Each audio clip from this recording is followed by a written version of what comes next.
Petito. A massive outpouring of support online this week as we remember 22-year-old Gabby Petito. 4 years ago, if you remember, law enforcement says Petito was strangled to death at the hands of her fiance during a cross-country road trip. The two left from Northport, where that huge manhunt ensued a little bit later. They left there in June. On August 12th, they reported a domestic dispute in Utah. Police believe that Gabby actually died on August 27th, 2021 in Grand Teton National Park. That is in Wyoming. Gabby's parents, of course, very outspoken advocates. They are fighting for, reforms, legislative reforms against domestic violence, and they have formed the Gabby Petito Foundation. And we are honored to have Gabby's mom and her stepfather, Nichole and Jim Schmidt, joining us here live right now. And Nichole, I know you guys live in Riverview. We have always covered this story wholeheartedly because just looking at those pictures of Gabby, I know it's choking you up. And as a mom, I can imagine every day is difficult, but the anniversary tomorrow might be especially difficult. Tell us about Gabby. I didn't think I was going to get emotional, but it's been almost 4 years, and we miss her very much.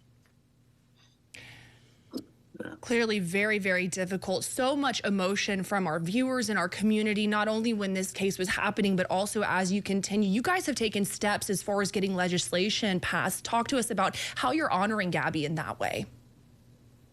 Yeah, it's something that we felt like we had to do. And I know recently we had the lethality assessment passed here in Florida, and we're working on that. Joe is heading to New York soon to fight for that there as well. So that that's where Gabby grew up. And we're hoping that they get that passed across the state.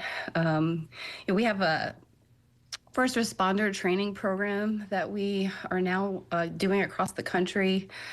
And there's so much going on. Are you busy with it every day? Is this something that you guys are? I see the monarch butterflies behind you, and that was something special to remember Gabby by. And just seeing that video of her being so carefree, she just seemed like the kindest, gentlest soul.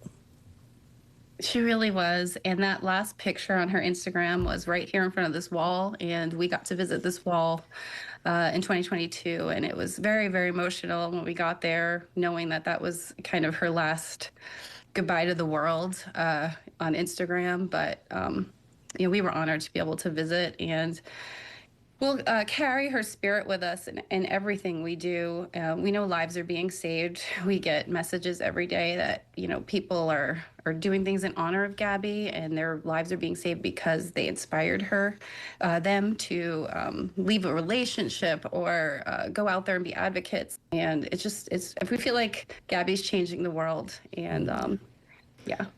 Before we wrap things up with you guys, we really want to get to some of the viewer comments just so you can hear some of that support that really is coming through online. It was covered so closely on social media as well as so closely just online in general. Angelina Hagedorn says, I can't believe it's already been that long. We also want to get to Audrey Abbott. My heart hurts for the Petito family, but I'm so proud of them for standing up for their daughter. Gabby deserves the gospel truth. We all love you, Gabby. What is it like for y'all, just in closing out last couple of seconds, to hear that type of comment on your daughter? It just shows us the impact that she's had across the world, actually, not just the country. And it helps fuel us to keep going each and every day. These aren't the milestones that you're supposed to be celebrating in your children's lives at all. But it's the unfortunate reality we face every day.